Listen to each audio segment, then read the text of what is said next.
todos bem-vindos ao podcast Sua Saúde. Meu nome é Marcelo Reis e hoje eu tenho o prazer de receber aqui a doutora Graziela Bonin, que é médica, cirurgiã plástica e conselheira do Conselho Federal de Medicina. Graziela, muito obrigado por ter aceito o nosso convite. É um prazer te receber aqui. É um prazer estar aqui. Graziela, o envelhecimento da face é um dos principais motivos da procura da cirurgia plástica hoje. E os preenchedores são opções terapêuticas para esse envelhecimento. Conta pra gente o que são preenchedores.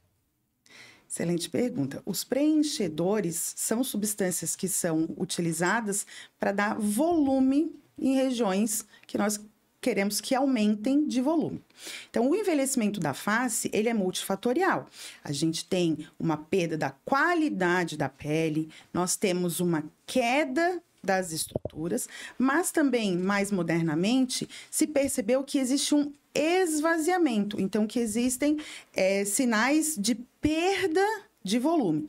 E para isso vieram os preenchedores, para nós podemos repor volume em regiões que perderam volume. E é importante ressaltar que eles não têm uso somente na face, mas também no corpo, ou em situações onde se precisa repor um volume perdido ou aumentar um volume onde se deseja. Graziela, quais são os tipos de preenchedores que existem hoje no mercado? Nós temos 3 grandes grupos, que são os preenchedores, vamos dizer, permanentes, os semipermanentes e os temporários, vamos dizer. Os preenchedores permanentes, eles são cercados de controvérsia desde a sua introdução no mercado. Porque lá, muitos anos atrás, nós tivemos o uso de silicone líquido como forma de preenchedor, que causou inúmeros problemas e foi retirado do mercado. Mais tardiamente, foi introduzida a poliacrilamida, que era o chamado hidrogel, que também causou uma série de complicações e problemas e foi retirado do mercado. E hoje, ainda disponível no mercado, o PMMA, polimetilmetacrilato, como preenchedor permanente. Mas dos semipermanentes, nós temos a hidroxiapatita de cálcio, por exemplo, e nós temos o ácido hialurônico, que é um preenchedor que não fica permanentemente no corpo, que é hoje o preenchedor mais utilizado na face para repor volume. Graziela, eu queria falar com você sobre PMMA. O que é PMMA e como ele é utilizado na prática médica? O PMMA, ele é um polímero da família dos acrílicos, então é um tipo de plástico, que começou a ser usado na medicina na Segunda Guerra Mundial, no formato de placas para tratar traumatismos cranianos e perda óssea no crânio. Depois houve uma evolução para o uso como cimento ortopédico, como lentes intraoculares, ele tem uso também na odontologia. E no final da década de 80 e início da década de 90, ele passou a ser utilizado em nanoesferas, então esferas muito, muito minúsculas, colocadas num veículo gelatinoso para poder fazer no formato injetável e então usar como preenchedor. Então, os preenchedores à base de PMMA são muito diferentes do cimento ortopédico ou das placas utilizadas em neurocirurgia, e eles foram introduzidos no mercado mais ou menos na década de 90. Graziela, e quais são as indicações hoje no Brasil, né, do uso do PMMA?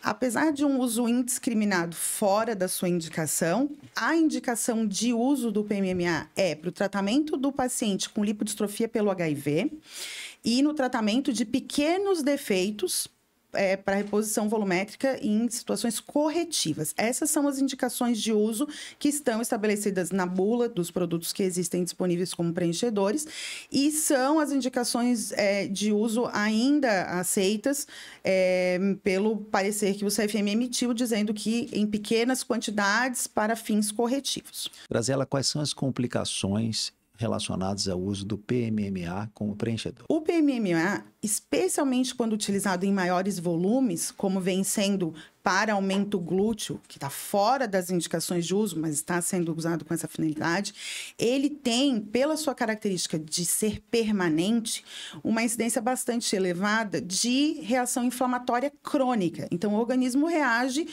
continuamente a presença daquele material formando granulomas, o que pode causar a formação de nódulos, infecções tardias e principalmente levar à insuficiência renal por causa da produção de vitamina D, o calcitriol, que acontece nessas lesões granulomatosas.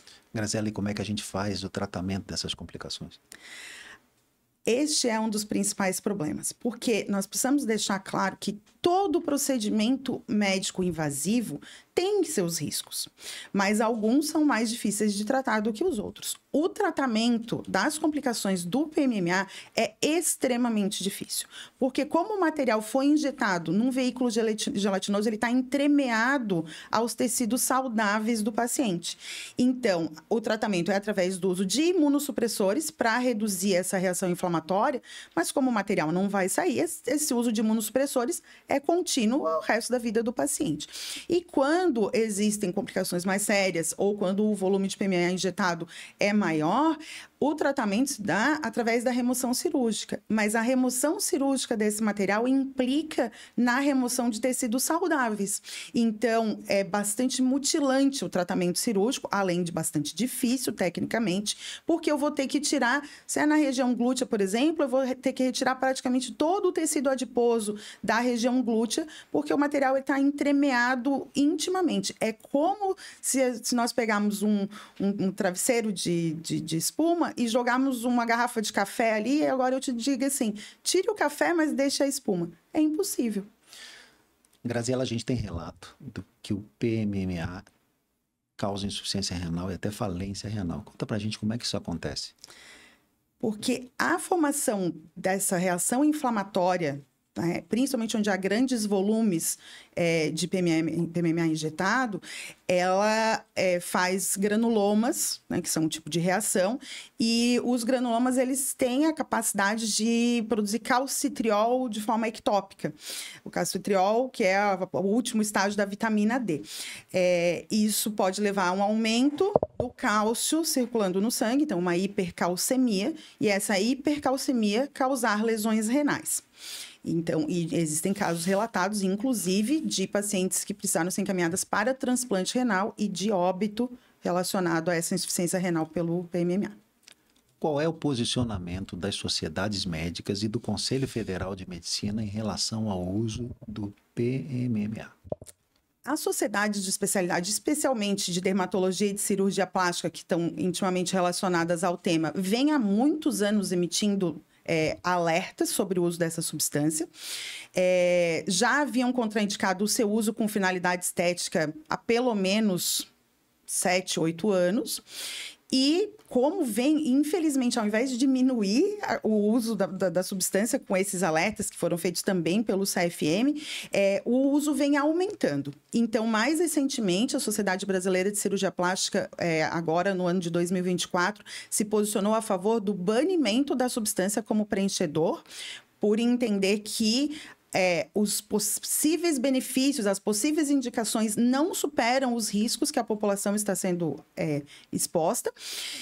A Sociedade Brasileira de Dermatologia também se posiciona firmemente contra o uso com finalidade estética, e embora ainda admita o uso para o tratamento do paciente HIV na lipodistrofia. E o Conselho Federal de Medicina recentemente entendeu que a única solução para a epidemia silenciosa de dano por PMMA é o banimento da substância e pediu à Agência Nacional de Vigilância Sanitária que estude a possibilidade de banir a substância, sendo entregue um documento fundamentado, né, dos motivos para esse pedido. Eu vi que você participou dessa iniciativa, não foi? Sim, eu participei. A Câmara Técnica de Cirurgia Plástica esteve diretamente envolvida e nós elaboramos um material fundamentando com base na literatura que pode ser revisada, porque essa substância ela é banida em boa parte do mundo e existem vários relatos de publicações científicas sobre as complicações e os riscos, e principalmente em medicina tudo evolui.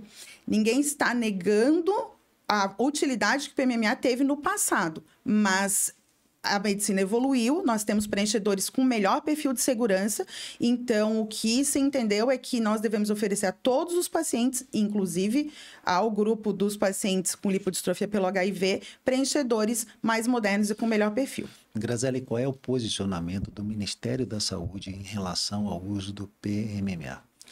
O Ministério da Saúde tem um protocolo, né, de política pública do tratamento da lipodistrofia desde o ano de 2009, que prevê o uso do PMMA nesse tratamento. que nesse mesmo protocolo está a gordura autóloga, sobre a qual eu há pouco falei, mas a gordura autóloga é um excelente preenchedor, tanto corporal quanto facial, que também é mais seguro do que o uso do PMMA. Mas o Ministério entende que a suspensão, atualmente, que a suspensão da disponibilidade do PMMA pode afetar essa política pública, então o Ministério editou uma nota técnica no final de 2024, ressaltando a importância dessa substância para essa política. Nós conversamos recente que uma das indicações de uso do PMMA era a lipodistrofia dos pacientes com HIV/AIDS.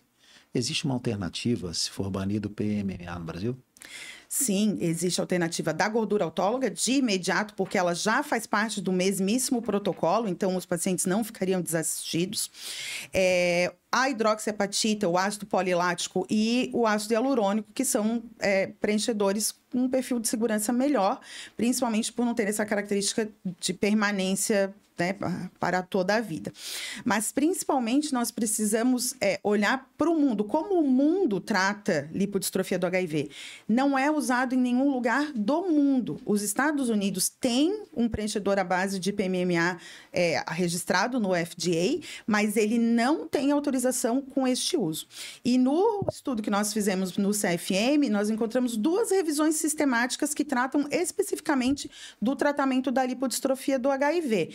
Um deles sequer aborda o uso do PMMA, por entender que é uma substância que não se aplica a essa situação. E a outra revisão sistemática, muito interessante, ela tem 6 artigos que eles incluíram, que entenderam que deveriam ser incluídos com o uso do PMMA. Os 6 artigos são brasileiros. Portanto, denota que há muitos anos é só o Brasil quem ainda submete esses pacientes a preenchimento com PMMA. Outra coisa importantíssima é que, para nós entendermos o cenário, o CFM entrou em contato com os serviços de referência no Brasil para o tratamento da lipodistrofia, que são 32. Porque não é em qualquer centro ou qualquer local que se faz esse tratamento, são 32 centros no país. E nós conseguimos contato com 20 e somente 3 atualmente ainda fazem uso da substância.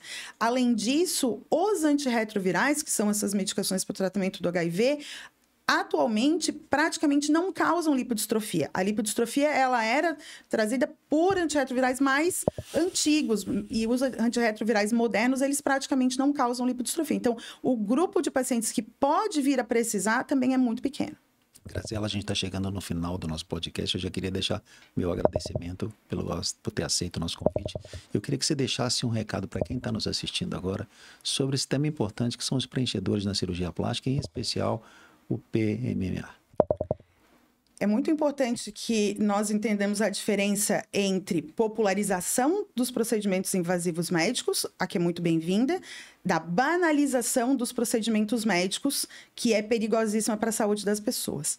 Se as pessoas forem se submeter a um procedimento médico invasivo, por favor, busquem informação, busquem um profissional devidamente qualificado, só façam procedimentos invasivos com médicos, de preferência especialistas, para que evite-se que você sofra um dano que pode lhe trazer consequências para o resto da vida. Graziela, muito obrigado mais uma vez. Obrigado a todos que ficaram com a gente até agora. Até o próximo episódio do podcast Sua Saúde. Obrigado, Graziela.